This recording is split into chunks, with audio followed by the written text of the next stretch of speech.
मेरी 18 साल की भतीजी जब भी कॉलेज से वापस आती तो अपना पेट पकड़कर बैठ जाती और रोने लगती। मुझसे कहती, चाची जी मेरे पेट में बहुत दर्द है। जब मैं उसे कहती कि चलो डॉक्टर के पास चलते हैं तो वह मना कर देती। मुझे उस पर शक होने लगा था, इसलिए मैंने अपनी एक सहेली जो कि दाई थी उसे घर बुला लिया। वह मेरी बेटी का चेकअप करके अपना सर पकड़कर बैठ गई और बोली, इसकी शादी मेरे 14 साल के बेटे से कर दो वरना यह मर जाएगी। मैं उसकी बात सुनकर बहुत ज़्यादा डर गई थी और अपनी जवान भतीजी को खोना नहीं चाहती थी। मैंने तुरंत ही अपनी भतीजी की शादी उसके बेटे से कर दी। शादी के बाद मुझे यह देखकर बहुत ज़्यादा हैरत हुई कि वह ठीक होने लगी थी। मुझसे रहा नहीं गया तो एक रात मैंने उसके कमरे में छुपकर देखा तो मेरे पैरों तले से ज़मीन निकल गई, क्योंकि वह 14 साल का बच्चा। मेरा नाम किरण है। मेरे माता पिता बचपन में ही एक कार एक्सीडेंट में चल बसे थे। हम 2 बहनें थीं। मेरे चाचा और चाची ने ही हमें पाला। चाचा की शादी को कई साल हो गए, उनकी कोई औलाद नहीं हुई। अब वो हमें ही अपनी औलाद समझते थे। वो अपनी भतीजियों के लिए कोई गलत फैसला नहीं करते और ना ही कभी उनका बुरा चाहते।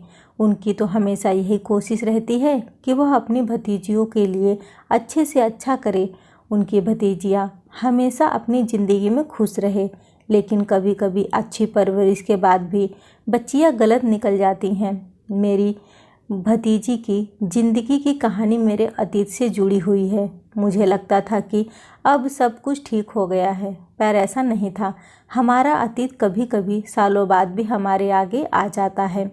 20 साल बाद मेरा अतीत मेरे सामने आकर खड़ा हो गया था, लेकिन मैं कुछ नहीं कर सकती थी। मैंने जवान बच्चों के साथ ही धोखा खाया था। उसने मेरे भरोसे को तोड़कर रख दिया था। आज भी मुझे याद है, जब मैं जवान थी, हम 2 बहनें थीं। मेरी बहन मुझसे 2 साल बड़ी थी। जब हमने कॉलेज जाना शुरू किया तो मेरी बहन का बर्ताव मेरे साथ बदल गया। वह हर समय अपने आप में ही मग्न रहती थी। एक दिन मेरी कॉलेज की दोस्तों ने मुझे बताया कि तुम्हारी बहन के पास मोबाइल है और वह किसी लड़के से बात करती है।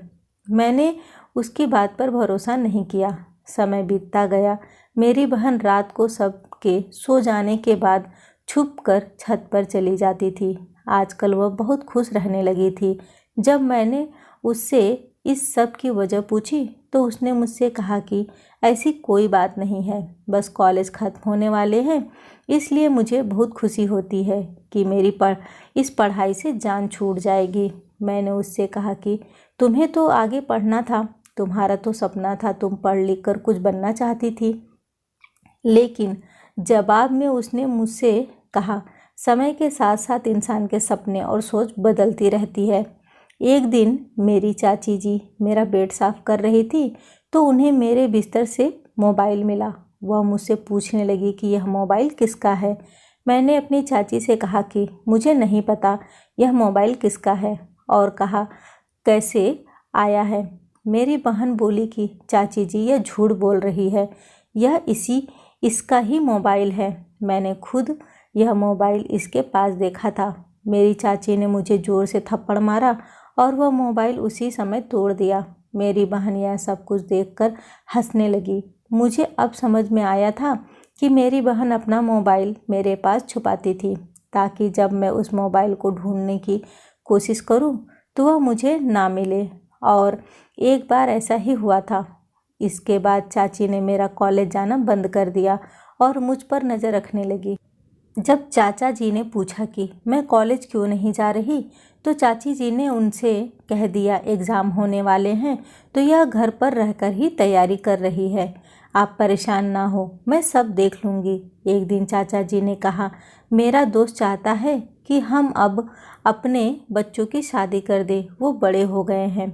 दीदी का रिश्ता चाचा जी के दोस्त के घर पर तय हुआ था और यह रिश्ता उसकी मर्जी से ही हुआ था, लेकिन अब वह उस लड़के को पसंद नहीं करती थी। चाची जी ने दीदी को बहुत समझाया, लेकिन वह चाची जी की बात नहीं मानी। उस समय चाची जी को मेरी बात पर विश्वास हुआ कि मैं सच कह रही थी। अब मेरा कॉलेज जाना शुरू हो गया था, क्योंकि सारा सच चाची के सामने आ चुका था। एक दिन दीदी ने खुद चाचा जी से कहा कि वह अपनी मर्जी से शादी करना चाहती है। किसी भी हाल में वह उनके दोस्त के बेटे से शादी नहीं करेगी। वैसे भी उन लोगों के घर में खाने पीने को तो कुछ है ही नहीं। मेरी ख्वाहिश, मेरे सपने वह कैसे पूरे कर सकते हैं।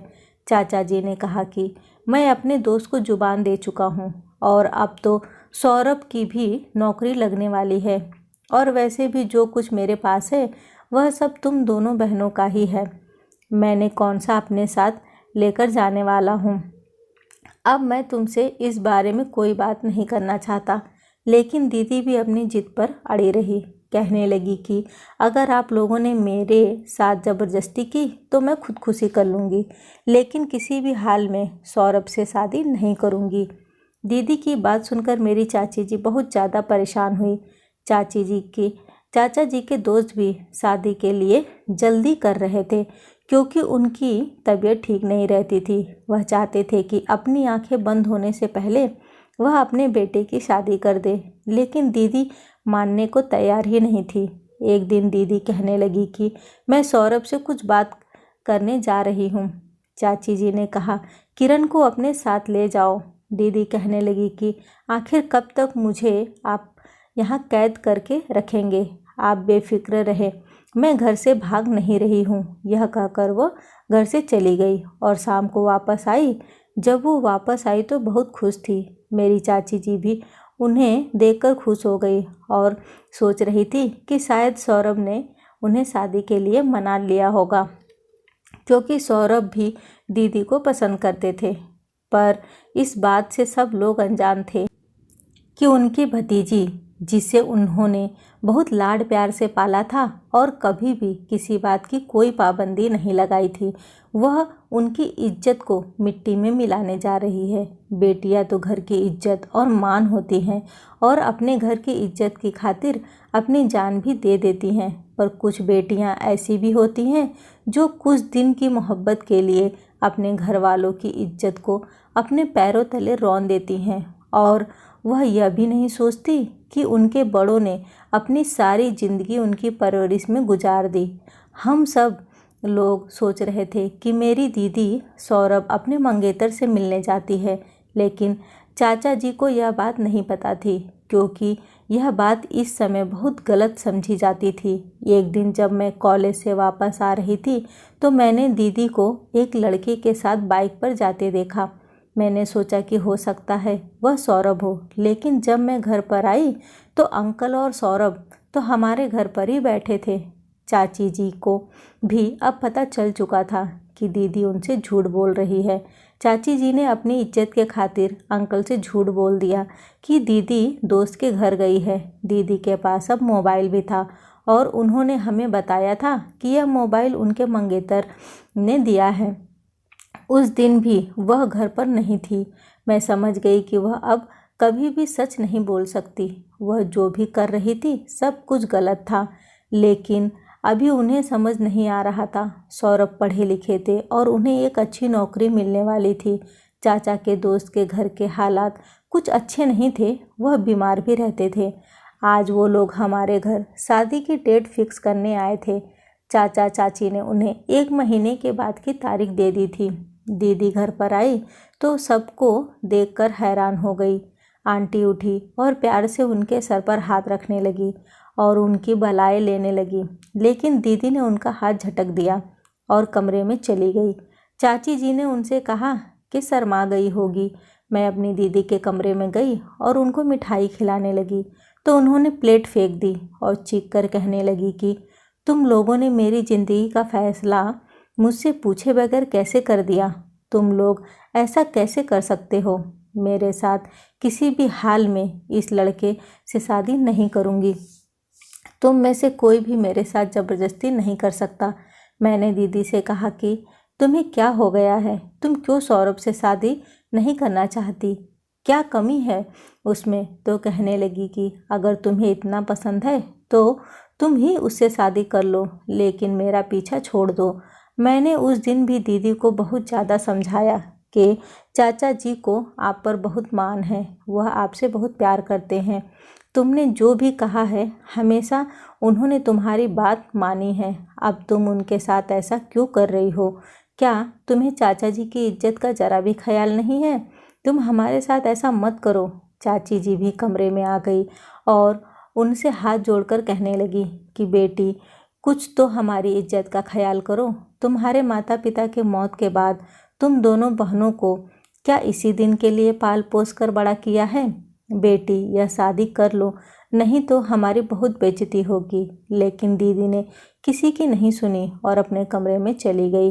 वह चाचा जी के पास गई और कहा कि किरण की शादी सौरभ से कर दे, मुझे उसे शादी नहीं करनी, मैं तो अपनी पसंद के लड़के से ही शादी करूंगी। चाचा जी ने गुस्से में उन्हें थप्पड़ मार दिया। चाचा जी की तबीयत भी खराब हो रही थी। चाची ने उनको समझाया कि आप फिक्र ना करें, अभी नादान है, जब शादी हो जाएगी तो सब कुछ ठीक हो जाएगा। इस उम्र में तो बच्चों से गलतियां हो जाती हैं, हमारा फर्ज बनता है कि हम उन्हें समझाएं और उनका साथ दें। चाचा जी ने कहा कि मुझे लग रहा है कि यह मेरी इज्जत को मिट्टी में मिलाकर रहेगी, लेकिन तुम भी इसे साफ साफ कह दो। अगर इसने ऐसा कुछ भी किया तो मैं ज़िंदगी भर इसे माफ़ नहीं करूँगा। अगर इसे अपनी मर्जी से शादी करनी है तो मेरी एक शर्त है, इससे कहो कि उस लड़के को यहाँ बुलाए। मैं उसी दिन इसकी शादी उस लड़के से करके इसे विदा कर दूँगा। उसके बाद हमारा इससे कोई रिश्ता नहीं रहेगा और ना ही यह मेरे घर में वापस आएगी। तुम भी इसे भूल जाना और सिर्फ इतना याद रखना कि हमारी एक ही भतीजी है। यह सुनकर मेरी चाची जी रोने लगी, लेकिन जब दीदी को यह बात पता चली तो उन्हें जरा सा भी अफसोस नहीं हुआ, बल्कि वह तो बहुत खुश हो गई। कहने लगी कि बस एक बार मेरी शादी हो जाए, फिर मैं चाचा को खुद मना लूँगी। वह मुझसे बहुत प्यार करते हैं, मान जाएंगे। अब तो दीदी के पैर जमीन पर नहीं थे, वह तो आसमानों में उड़ रही थी। जब दीदी ने उस लड़के को बुलाने के लिए कॉल की तो उसने फ़ोन नहीं उठाया। चाचा जी बहुत ज़्यादा परेशान थे कि वह अपने दोस्त से क्या कहेंगे। शादी के दिन भी पास आ रहे थे, वह लड़का भी दीदी का फ़ोन नहीं उठा रहा था। दीदी अब टेंशन में बीमार रहने लगी और इसी बीच सौरभ को भी सब कुछ पता चल गया था। सौरभ इस बारे में दीदी से बात करने आया तो दीदी ने उन्हें बहुत ज़्यादा बेइज्जत किया। कहने लगी कि तुम्हारी हिम्मत कैसे, हैसियत क्या है जो तुम मुझसे शादी करना चाहते हो? सौरभ जो दीदी का मंगेतर था और मेरे चाचा के दोस्त का बेटा था, उसने कहा कि जब मैंने तुमसे पहली बार शादी के लिए कहा था तब तुमने मुझसे मना क्यों नहीं किया? 2 साल में ऐसा क्या हो गया जो अब तुमने अपना फैसला बदल लिया? अगर तुम्हें मुझसे शादी नहीं करनी थी तो तुम उसी समय मुझसे इनकार कर देती, मैं कभी भी तुमसे रिश्ता नहीं करता। पर अब शादी की डेट फिक्स हो चुकी है, सब तैयारियां पूरी हो चुकी हैं, अब मैं किसी भी हाल में पीछे नहीं हट सकता। अब बात मेरी इज्जत पर आ चुकी है। दीदी ने कहा, तुम्हें जो करना है वह कर लो, लेकिन मैं कभी भी तुमसे शादी नहीं करूँगी। वह लड़का अभी तक दीदी का फ़ोन नहीं उठा रहा था। दीदी उस लड़के के घर भी गई जहाँ वह रहता था, लेकिन उसका कुछ पता नहीं चल सका। उसके पड़ोसियों ने भी उसके बारे में कुछ नहीं बताया। तब मजबूर होकर दीदी को चाचा का फैसला मानना पड़ा। चाचा ने उन्हें 10 दिन का समय दिया था। कहा था कि अगर वह इज्जत के साथ तुम्हारा रिश्ता मांगने आता है तो मैं तुम्हें उसके साथ विदा कर दूंगा। अगर नहीं आया तो तुम्हें मेरी बात माननी पड़ेगी। पर वह नहीं आया और ना ही उसने दीदी का फ़ोन उठाया। अब घर में शादी की शहनाइयाँ बजने लगी। अब मेहमान आने शुरू हो गए थे। दीदी का रो रो कर बुरा हाल था।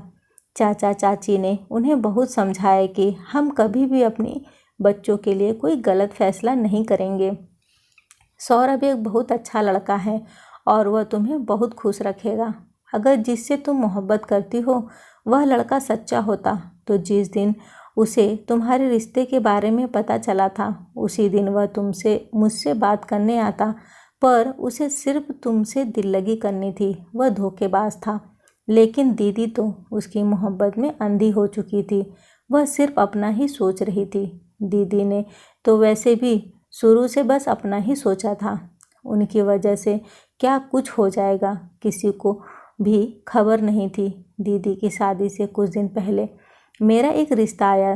चाचा भी बहुत खुश थे। उन्होंने मेरा रिश्ता तय कर दिया था और सिर्फ घर वालों की मौजूदगी में ही मेरी मंगनी कर दी थी। यह सब कुछ बहुत अचानक हुआ था। मेरी बुआ ने कहा था कि वह लोगों को जानती है और वह बहुत अच्छे लोग हैं। बुआ ही मेरे लिए रिश्ता लेकर आई थी। मैंने तो सोचा भी नहीं था इतनी जल्दी मेरा रिश्ता हो जाएगा। चाची ने बताया कि वह काफ़ी दिनों से तुम्हारा रिश्ता मांग रहे हैं। लड़के ने तुम्हें देखा हुआ है, तुम्हें पसंद करता है। बुआ कह रही थी कि लड़का बहुत अच्छा है और खाते पीते घर का है। मेरी बेटी तो बहुत खुश नसीब है। मुझे यह जानकर खुशी हो रही थी कि जिस लड़के ने मेरा रिश्ता भेजा है उसने मुझे पहले से देख रखा है। मुझे तो अपनी खुशकिस्मती पर यकीन नहीं आ रहा था। जब मेरी दीदी को सब कुछ पता चला तो वह गुस्से में कहने लगी कि मुझसे कौन सी दुश्मनी थी जो मुझे एक कंगले लड़के के साथ ब्याह रहे हैं, जिसके पास मुझे ठीक से 2 वक्त का खाना भी नहीं मिल सकेगा, जो मुझे गरीबी के अलावा और कुछ नहीं दे सकता। मैंने दीदी को समझाया कि किस्मत बदलने में देर नहीं लगती। तुम देखना, सौरभ की बहुत जल्दी अच्छी नौकरी लग जाएगी और उसका भी वक्त बदल जाएगा। मुझे भगवान पर पूरा भरोसा है और तुम भी ज़्यादा अनाप शनाप मत बोलो। मैं नहीं जानती थी कि अब कौन सी मुसीबत हमारे घर पर आने वाली है। मेरी बहन की शादी का दिन आ गया था और वह बहुत सदमे की हालत में बैठी थी। मेरी कज़न कहने लगी, तुम तो ऐसे मुंह बनाकर बैठी हो जैसे ज़बरदस्ती तुम्हारी शादी कर रहे हो। सच तो यही था जो लोगों को लग रहा था। चाची जी ने उन लोगों से बहाना बनाया और दीदी को वहाँ से ले गई। अब बारात भी आ चुकी थी, लेकिन किसी को नहीं पता था कि आने वाले पल में सब लोगों पर क्या कयामत टूटने वाली है। जैसे ही बारात आई, सब लोग बारात देखने चले गए। मैं बहुत खुश हुई थी कि मेरी बहन की शादी है। जब मुहूर्त का समय आया और पंडित जी ने दुल्हन को बुलाने के लिए कहा, चाची जी मेरी दीदी को लेने गई, लेकिन वह कमरे में नहीं थी। वह वहाँ से भाग चुकी थी। जाते हुए एक लेटर छोड़कर गई थी। उस लेटर में लिखा था, आप लोग मुझे इस शादी के लिए मजबूर नहीं कर सकते। मैं आप लोगों के लिए अपनी खुशियों को नहीं छोड़ सकती, इसलिए मैं यह घर छोड़कर जा रही हूँ। यह सुनते ही चाचा जी की हालत बहुत ज़्यादा ख़राब हो गई। उनके दोस्त को और उनकी फैमिली को भी सब कुछ पता चल चुका था। सब लोग दुल्हन के आने का इंतज़ार कर रहे थे, पर वह तो अपने घर की इज्जत उतार कर चली गई थी। चाचा जी रोते रोते कह रहे थे, मुझसे क्या गलती हो गई, ऐसी क्या कमी रह गई थी मेरी परवरिश में, जो मेरी बेटी ने एक बार भी मेरी इज्जत का नहीं सोचा। अब मैं लोगों को क्या मुंह दिखाऊंगा, सबसे क्या कहूँगा कि मेरी भतीजी अपनी शादी छोड़कर कहाँ चली गई। चाचा के दोस्त ने कहा, तुम फिक्र मत करो, किरण भी हमारी बेटी है। अगर आपकी एक बेटी हमारे घर की बहू नहीं बन सकी तो किरण में क्या कमी है। चाचा ने मेरी तरफ देखा।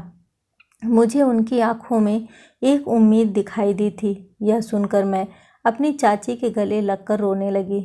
मैंने उनसे मना किया, ऐसा नहीं करे। चाचा जी ने भी अपने दोस्त से कहा, किरण की तो मंगनी हो चुकी है, मैं उन लोगों से क्या कहूँगा। तब उनके दोस्त ने कहा कि मंगनी ही तो हुई है, शादी तो नहीं हुई। उनसे कह देना कि किरण की शादी जहाँ होनी थी वहाँ हमने कर दी। इस तरह अचानक मेरी सौरभ से शादी हो गई, जिसके बारे में मैंने कभी ऐसा कुछ सोचा भी नहीं था। आज वह मेरे सामने मेरा पति बनकर खड़ा था। हम लड़कियों के साथ ही हमेशा ऐसा क्यों होता है? क्यों हमें हमेशा कुर्बानी देनी पड़ती है? माँ बाप अपनी इज्जत की खातिर अपनी दूसरी बेटी के सपने को तोड़कर रख देते हैं। मेरी बहन के किए की सज़ा मुझे मिली थी। वह खुद न जाने कहाँ चली गई थी, किसी ने भी उसकी खबर नहीं ली थी। चाची जी ने कहा था कि वह आज से हमारे लिए मर चुकी है। मेरा और इस घर के किसी भी इंसान का उस लड़की से अब कोई रिश्ता नहीं रहा।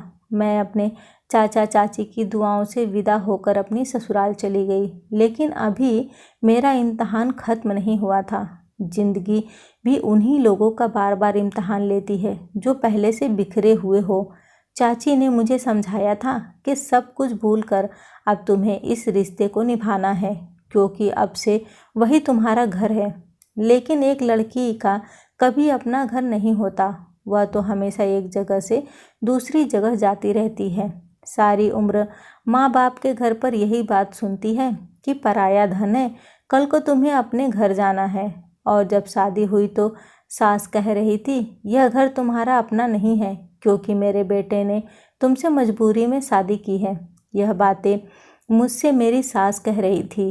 मेरा पति जो पहले मेरी बहन का मंगेतर था और उससे मोहब्बत करता था, उस दिन बहुत ज़्यादा रोया था। उसे मेरी बहन का धोखा बर्दाश्त नहीं हो रहा था। काश जब दीदी ने बार बार शादी से मना किया था तभी यह लोग रुक जाते। मेरे पति ने भी मुझसे साफ साफ कह दिया था कि वह मुझे पत्नी के रूप में स्वीकार नहीं कर सकता, क्योंकि मजबूरी में बनाए गए रिश्ते कभी कामयाब नहीं होते। मुझे अभी इन सब से निकलने के लिए थोड़ा समय चाहिए। जब मैं अपने मायके जाती तो चाची जी मुझे समझाने लगती। चाचा जी भी मुझसे अब और ज़्यादा मोहब्बत करने लगे थे, क्योंकि मैंने चाचा की इज्जत बचाई थी। उन्होंने मुझसे कहा कि जो लड़कियां अपने पति का दिल जीतना जानती हो वह कभी हार नहीं मानती। तुम भी अपने पति के दिल में अपनी जगह बनाने की कोशिश करो। जब तुम उसका दिल जीत लोगी तो वह अपना अतीत भूल जाएगा। मैं जानता हूँ मैंने तुम्हारे साथ सही नहीं किया। सौरभ मेरे दोस्त का बेटा है और मैं उसको बहुत अच्छे से जानता हूँ। वह बहुत शरीफ लड़का है। अभी वो सदमे में है, उसके दिल को चोट पहुँची है। तुम देखना, एक समय आएगा कि तुम मुझसे खुद कहोगी कि आपने मेरे लिए अच्छा फैसला किया था। मैं चाचा के गले लगकर रोने लगी। मैं इसी कोशिश में लगी रहती थी कि अपने पति का और ससुराल वालों का दिल जीत सकूं। मेरे ससुर तो बहुत अच्छे थे और मुझसे बहुत प्यार भी करते थे, लेकिन मेरी सास और मेरी नंदे मुझे पसंद नहीं करती थी। उन लोगों का गुस्सा था जो मेरी बहन ने उन लोगों के साथ किया था। अब वह अपना गुस्सा मुझ पर निकालती थी। अब मेरे पति को नौकरी मिल गई थी और कंपनी की तरफ से घर और गाड़ी भी मिली थी, तो मेरे ससुर ने कहा कि किरण के कदम हमारे घर के लिए बहुत शुभ है। लेकिन सब लोगों ने यह बात हवा में उड़ा दी थी, पर मुझे इस बात का कोई अफसोस नहीं था। हर इंसान को उसके नसीब का मिलता है। समय ऐसे ही निकलता जा रहा था। मैं बहुत कोशिश करती थी कि मैं अपने पति के दिल में अपने लिए जगह बना सकूं, लेकिन जब भी मैं उनके दिल जीतने की कोशिश करती तो वह मुझे दुत्कार दिया करते थे। मुझसे कहते थे कि मैं कुछ भी कर लूँ, उनके दिल में कभी भी जगह नहीं बना सकती। उन्होंने मुझसे कहा कि वह मौका देख रहे हैं, मौका मिलते ही वह मेरे चाचा से बात करेंगे और मुझे छोड़ देंगे। कुछ दिनों बाद चाचा का देहांत हो गया। मुझे अपने कानों पर यकीन नहीं आया और मैं चक्कर आकर वहीं बैठ गई। मेरे ससुर ने मुझसे कहा कि बेटी, अपने आप को संभालो, तुम्हें अपनी चाची को भी संभालना है। मैं अपने मायके गई तो मेरे चाचा की लाश पड़ी थी और लोग कानों में बातें कर रहे थे। कह रहे थे कि जवान भतीजी घर से भाग गई, बेचारा कब तक यह बेइज्जती बर्दाश्त करता। और भी पता नहीं लोग क्या क्या बातें कर रहे थे। चाची की हालत भी बहुत ख़राब थी। मेरी शादी को 8 महीने हो चुके थे। मेरे नंबर पर किसी अनजान आदमी की कॉल आई और कुछ फ़ोटो जिसको किसी लड़के के साथ एडिट किया गया था वह मुझे भेजी गई। मैं यह देखकर बहुत ज़्यादा हैरान हुई कि मेरी यह फ़ोटो इस लड़के के पास कैसे गई। अब वह मुझे फ़ोन कर कर ब्लैकमेल कर रहा था और कुछ दिन बाद मुझे पता चला कि वही लड़का था जिससे मेरी मंगनी हुई थी। मैं भगवान का शुक्र अदा कर रही थी कि ऐसे फ्रॉड लड़के से उसने मुझे बचा लिया था, लेकिन मुझे डर लग रहा था कि कहीं यह सब कुछ मेरे पति को ना पता चल जाए, इसलिए मैं अपना फ़ोन बंद रखती थी। अब वह मेरे पति के नंबर पर कॉल करने लगा था। मेरे पति का बर्ताव भी मेरे साथ अच्छा हो गया था, लेकिन मैं हमेशा इसी डर में रहती थी कहीं वह लड़का यह फ़ोटो मेरे पति को ना सेंड कर दे और वह मुझे छोड़ ना दे। एक दिन मेरे पति के पास किसी की कॉल आई और वह अपना सर पकड़कर बैठ गए। मैंने उनसे पूछा कि क्या हुआ, तो कहने लगे कि तुम्हें एक बात बतानी थी, लेकिन तुम्हारे चाचा जी के देहांत की वजह से मैं तुमसे बात नहीं कर पाया था। मैंने कहा, ऐसी क्या बात है, बताइए। उन्होंने मुझे बताया कि जिससे तुम्हारी मंगनी हुई थी वह वही आदमी था जिससे तुम्हारी बहन शादी करना चाहती थी और उसके साथ घर छोड़कर भाग गई थी, लेकिन वह लड़का अच्छा नहीं है। जब तुम्हारी बहन की शादी की तारीख तय हुई थी तो उसने तुम्हारे लिए रिश्ता भेजा था, क्योंकि उसके पास तुम्हारे बहुत सारे फ़ोटो थे और वह तुम्हारी बहन ने ही उसे दिए थे। तुम्हारे नाम से ही उसने उस लड़के से बात करनी शुरू की थी, लेकिन कुछ दिनों बाद उसने उस लड़के को सब कुछ बता दिया था। तब उस लड़के ने कहा था कि मुझे फ़र्क नहीं पड़ता कि तुम कौन हो, मैं सिर्फ तुमसे मोहब्बत करता हूँ। और उसने यह सब तुम्हारे चाचा की जायदाद के लिए किया था। उसने पहले ही सब कुछ पता कर लिया था, लेकिन तुम्हारी बहन यही समझती रही कि वह उससे सच्ची मोहब्बत करता है, इसलिए जो वह लड़का कहता था वह वही करती थी और उसी के कहने से शादी वाले दिन घर से भाग गई। उसका प्लान था दोनों बहनों को बर्बाद करने का। उसने सोच रखा था एक से शादी कर लूँगा और दूसरी को भी अपनी मीठी मीठी बातों में फंसा कर रखूँगा। इस तरह से तुम्हारे चाचा की करोड़ों की जायदाद उसे मिल जाएगी। लेकिन उसका सारा प्लान फेल हो गया, तो उस लड़के ने तुम्हें तुम्हारे फ़ोटो से ब्लैकमेल करना शुरू कर दिया और घर पर भी तुम्हारी फ़ोटो एडिट करके सबको दिखा दी। मुझे लगा था कि शायद तुम भी अपनी बहन की तरह धोखेबाज हो, पर जब वह तुम्हारे नंबर पर कॉल करता है तो तुम घबराकर फ़ोन काट देती और फ़ोन बंद कर देती थी। कुछ दिन बाद ही तुम्हारी बहन का मेरे पास फ़ोन आया था और वह मुझसे अपने किए की माफ़ी मांग रही थी। उसने मुझे बताया उस लड़के ने उसे धोखा दिया है। मैंने अपने पति से कहा कि आपने मुझसे एक बार भी नहीं पूछा कि वह लड़का मेरे बारे में सच कह रहा है या झूठ। मेरे पति ने कहा, तुम्हारे चाचा ने एक बार मुझसे कहा था कि कभी भी मेरी बेटी पर शक मत करना, इसलिए नहीं कि वह मेरी भतीजी है, बल्कि इस वजह से कि उसने अपने चाचा की इज्जत बचाई है और अब वह तुम्हारे घर की इज्जत है। तुम भी अपना अतीत भूलकर किरण को अपना लो, क्योंकि जो बेटियां बाप की इज्जत की खातिर अपना सर झुका देती हैं वह बहुत पाक दामन और मोहब्बत करने वाली होती हैं। वो कभी भी तुम्हारा भरोसा नहीं तोड़ेगी। मेरे पति मुझसे माफ़ी मांगने लगे और मैं सोच रही थी कि मेरे चाचा ने मुझसे सही कहा था कि सौरभ बहुत अच्छा है और मैं उसके साथ बहुत खुश रहूँगी। उसने मेरे कहे बगैर ही सब कुछ संभाल लिया था, वरना पता नहीं क्या हो जाता। मेरी बहन एक दिन घर आई और सबसे माफ़ी मांगने लगी, लेकिन किसी ने भी उसे माफ़ नहीं किया। अब वह दर दर की ठोकरें खा रही थी। मेरी शादी को भी 3 साल हो गए थे और मैं प्रेग्नेंट थी। अब मेरी सास का बर्ताव भी मेरे साथ अच्छा हो गया था। वह मेरा बहुत ख्याल रखती थी। मैंने भी सब कुछ भूलकर एक नई ज़िंदगी की शुरुआत की थी। कुछ दिनों बाद ही मेरे घर में एक प्यारी सी बेटी ने जन्म लिया था। मेरा पति बहुत खुश था। ऐसे ही वक्त गुजरता गया। मेरे पति के बड़े पापा के बेटे की बेटी भी हमारे साथ ही रहती थी। वो और मेरी बेटी दोनों एक साथ खेलते पढ़ते बड़ी हो रही थी। मेरी बेटी तो ठीक थी, लेकिन मेरी भतीजी जैसे जैसे वह बड़ी हो रही थी बहुत ज़्यादा चिड़चिड़ी होने लगी थी। हमसे भी अच्छे से बात नहीं करती थी। पता नहीं क्यों वह मुझसे दूर होती जा रही थी। जब मैं उसे वजह पूछती तो कहती कि चाची जी आप तो मेरे पीछे पड़ी रहती हैं। वह सिर्फ अपने कमरे में अकेली रहती थी, किसी से बात नहीं करती। जब एक दिन उसके लिए रिश्ता आया तो हमने मना कर दिया, क्योंकि अभी वह पढ़ रही थी और अभी हमारा उसकी शादी करने का कोई इरादा नहीं था। लेकिन वह लोग पता नहीं कैसे कि हमारे मना करने के बाद भी बार बार हमारे घर रिश्ता लेकर आने लगे। जब हमने उनकी बात नहीं मानी तो वह धमकियों पर उतर आए। मेरे पति ने उन लोगों की छानबीन निकाली तो मेरे पैरों तले से ज़मीन निकल गई। इतने सालों बाद आज मेरा अतीत मेरे सामने आकर खड़ा हो गया था। मेरी 18 साल की भतीजी जब भी कॉलेज से आती तो अपना पेट पकड़कर रोने लगती और कहती कि मेरे पेट में बहुत दर्द हो रहा है।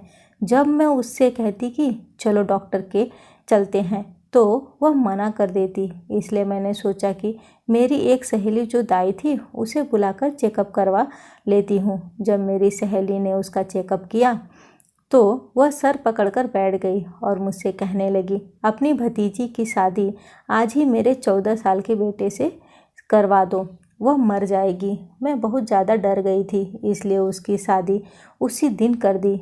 मुझे यह बात बहुत हैरान कर रही थी कि शादी के बाद वह सही होने लगी थी। मैं जानना चाहती थी कि आखिर यह राज क्या है। इसलिए मजबूर होकर एक दिन मैंने अपनी भतीजी के कमरे में चुपके से झाँका तो वहाँ कोई 14 साल का लड़का नहीं, बल्कि वही लड़का था जो मेरी भतीजी का रिश्ता लेकर आया था, और वह उसी का बेटा था जिसने मेरी बहन को धोखा दिया था और उसके साथ साथ मेरी भी ज़िंदगी बर्बाद करने की कोशिश की थी। मेरे पति ने मुझे समझाया था कि अपनी दोस्त की बातों में मत आओ, इसे कुछ नहीं हुआ है, वह ठीक हो जाएगी। लेकिन मैं नहीं मानी। जिस पर भी मैंने भरोसा किया उसने ही मेरे भरोसे को तोड़कर रख दिया। मेरी सहेली के साथ साथ मेरी भतीजी ने भी मुझे धोखा दिया था। मुझे देखते ही मेरी भतीजी के चेहरे का रंग उड़ गया और कहने लगी, चाची मैं विवेक से बहुत प्यार करती हूँ, इसलिए मैंने यह सब कुछ नाटक किया, आप मुझे माफ़ कर दें। मैंने उससे कहा कि तुम बिल्कुल अपनी मासी पर गई हो, उसने भी ऐसे ही अपने चाचा चाची को धोखा दिया और भाग गई थी। और इस लड़के का बाप तो ऐसा नाग है जो कभी डसना नहीं भूलता। मेरे पति को जब यह सब कुछ पता चला तो उन्होंने उसे घर से निकाल दिया। मैं बहुत ज़्यादा रोई थी। मेरी बहन ने मेरे हंसते बसते घर को उजाड़ दिया था। मेरी बहन चाहती थी कि मैं अपने पति को छोड़ दूं और वह उससे शादी कर ले, क्योंकि अब सौरभ के हालात बहुत ज़्यादा बदल चुके थे। मेरे पति मुझसे बहुत प्यार करते थे, वरना पता नहीं मेरा क्या होता। मैंने अपनी भतीजी को भी समझाने की बहुत कोशिश की कि ये लड़का तुम्हारे लायक नहीं है, और जब हमने उसके रिश्ते से मना कर दिया तो उन दोनों ने मिलकर यह प्लान बनाया और पेट दर्द के नाटक करके मुझे बेवकूफ़ बनाया। वह यह भूल गई थी कि माता पिता अपने बच्चों के लिए कभी भी बुरा नहीं सोचते। माता पिता का सबसे ज़्यादा हक उन पर होता है। अगर कोई बाहर से आकर कहे कि वह आपसे बहुत मोहब्बत करता है तो वह झूठ बोल रहा है, क्योंकि आज के समय में कोई किसी से मोहब्बत नहीं करता। बस सब लोग अपना दिल बहलाते हैं और छोड़कर चले जाते हैं। इसलिए बहुत सोच समझकर भरोसा करें। दोस्तों, कैसी लगी ये कहानी मुझे कमेंट करके ज़रूर बताइएगा। वीडियो को लाइक और शेयर करना न भूलें। चैनल पे पहली बार आए हैं तो इसे सब्सक्राइब ज़रूर करें। कहानी सुनने के लिए आपका बहुत बहुत धन्यवाद।